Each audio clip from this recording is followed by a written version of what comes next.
how you doing? I'm Steve Beauchamp. Thank you for joining me on another episode here on the channel. At some point I'm probably gonna think of a name for this series. But for now, it's just, untitled, I guess. But today, I wanted to talk about something that, I think we all struggle with at times. I know I do, and I'm not anything special, so I'm sure that there's several other people that can relate to this. But as the title of the episode indicated, we're going to talk about embarrassment and how you can better embrace those moments.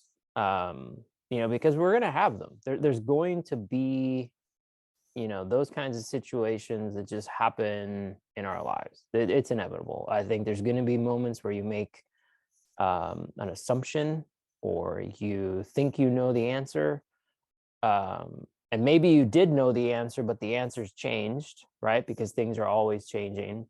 And so I mean, it's going to happen, right? So I'm not going to talk about the how those things happen today, but I want to talk about when those things happen, not if, when. What can you do about it? And so, let's jump in on this. So one of the things I've realized is that you cannot control what happens around you. There are a lot of things at work. The world is a big place, and there are lots of people that live in this world. And there's also lots of forces at work, right? There's wind, there's weather, there's the seasons, right? There's all these different things that are happening that you have zero control over. But what you do have control over is how you respond to those things that happen. We have the ability to control our emotion. We have the ability to be thoughtful about how we respond.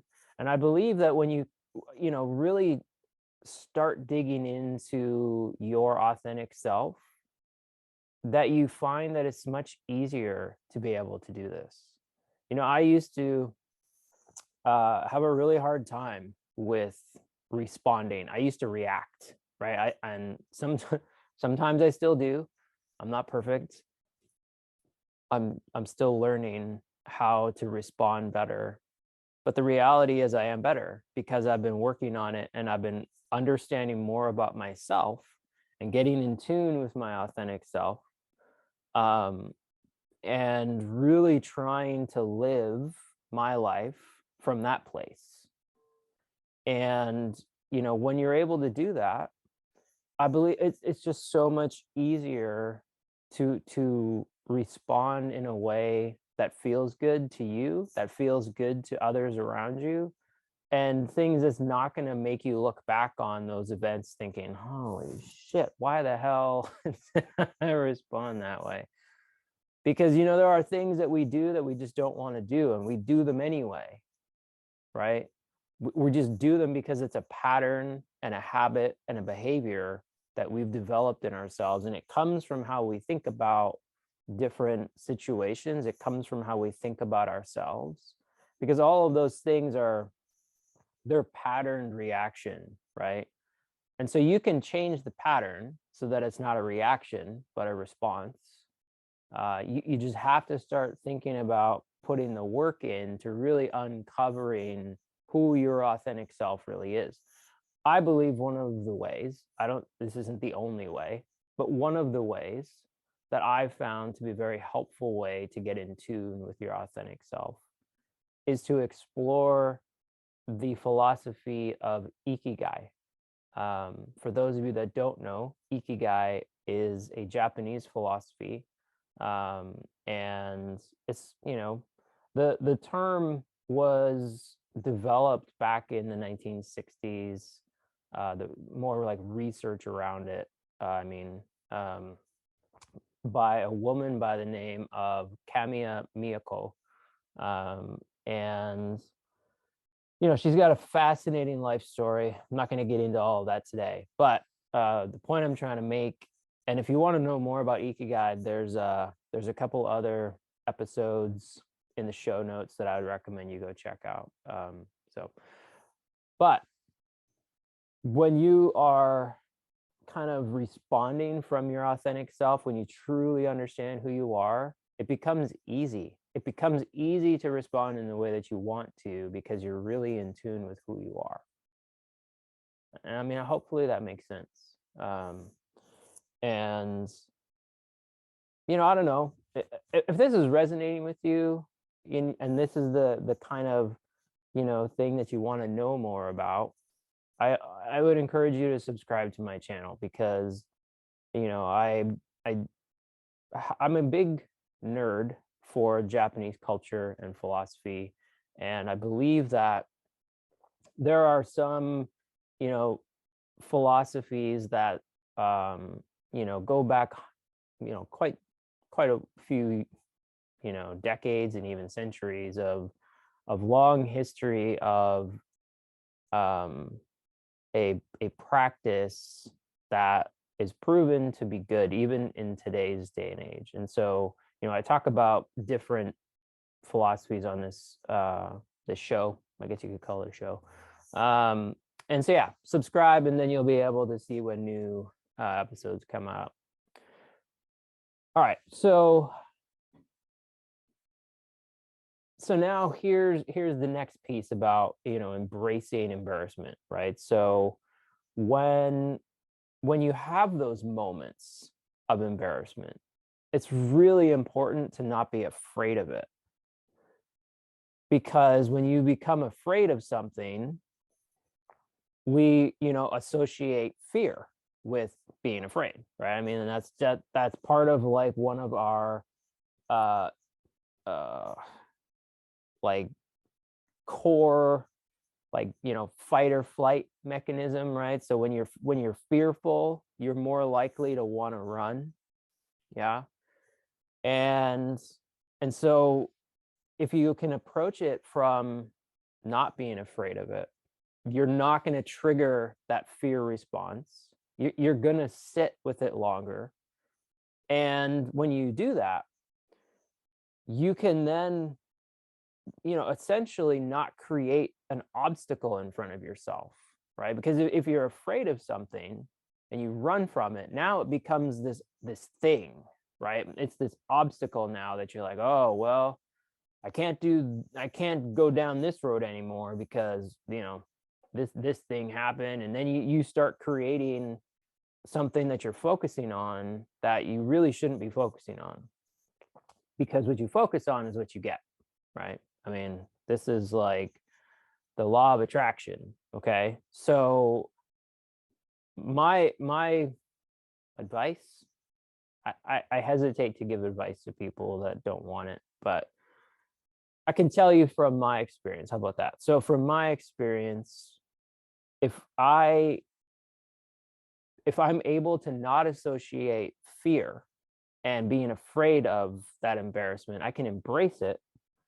And what ends up happening is it allows me to change in a much easier way. And I'm able to embrace that change because I can then look at it from, well, this isn't something to be scared of. This is just me changing with the world around me that's got, by the way, constantly changing, right? So things are either expanding or contracting, right? I mean, that's just the way that life works. And so if you are able to not be afraid of something, you're allowing yourself to grow, right? You're allowing yourself to absorb new things, new information, and allow it to change you in a healthy way, right? I'm not suggesting that you should just accept everything that you hear and say, oh, I need to change this, I need to change that. That's not what I'm saying. What I'm saying is, if it's something that you resonate with, and by the way, you're going to know if you resonate with something when you're really in tune with your authentic self. Yeah. And so, but that, again, that's for another episode. But I think fundamentally the reason why people don't like change is because they tend to fear it. And they fear it because they fear embarrassment, and they don't want to risk feeling embarrassed because there's this negative connotation attached to it. And, deep down, we don't want to embarrass ourselves in front of people that we care about, like our friends or our family. And we don't want to lose face in front of our colleagues, right? We don't want to come off appearing that we don't know what we're doing, which, you know, I don't understand where that all came from, quite frankly. But, um, I think when you unpack it, right, anything, anything can frighten. Okay. And we're all susceptible to that potential and that possibility. Okay. And I want to read a quote to you from a uh, samurai from, he wrote this back in 1610, I think. I mean, it was a while ago. Anyway, at least 400 years ago. How about that? And he said, anything can frighten. One allows oneself to be frightened by what one does not expect. And the name of that samurai was Miyamoto Musashi. And you may recognize that name because well, maybe you won't recognize that name, but if you follow Japanese philosophy and culture, you might. He wrote the Book of Five Rings. So in any case, the point here is that if you're able to expect that moments of embarrassment will come, right? I mean, they're going to come. I mean, again, things are constantly changing. So don't beat yourself up about the fact that you don't understand everything that's going on. I mean, it's impossible for one person to fully understand everything that's going on around them, right? I mean, there's just so much that's always happening. And so don't beat yourself up about it, but just embrace the fact and expect the fact that embarrassment will come, and just own it. Don't run from it. Don't be afraid of it. So yeah, I mean, I don't know, is this resonating with anybody? If it is, drop a like or a dislike or drop a comment on this video. I'd love to know what you're thinking, and if this is resonating with you.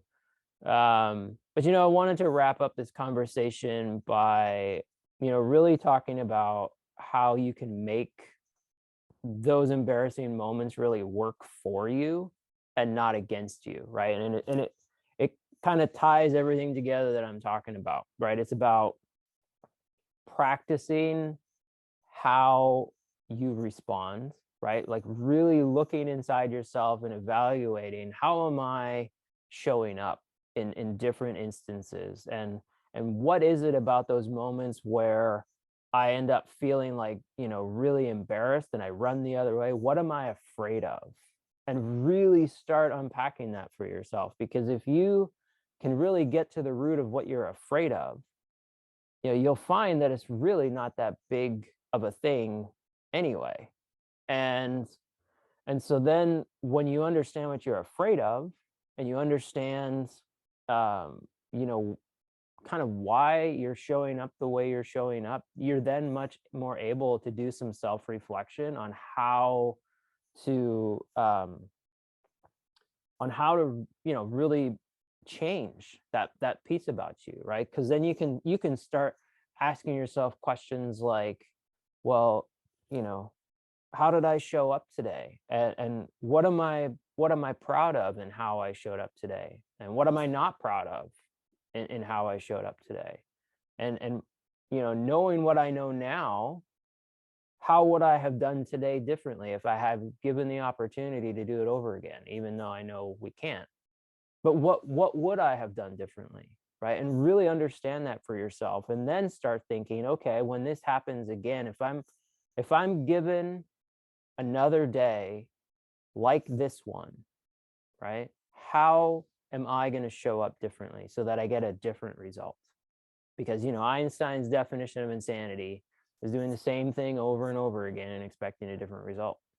So if you want things to change, if you want results to be different, if you want your outcomes to be different, You really need to understand that you need to start changing some of the variables. And the variables in this particular instance are ourselves, right? It's how we are showing up.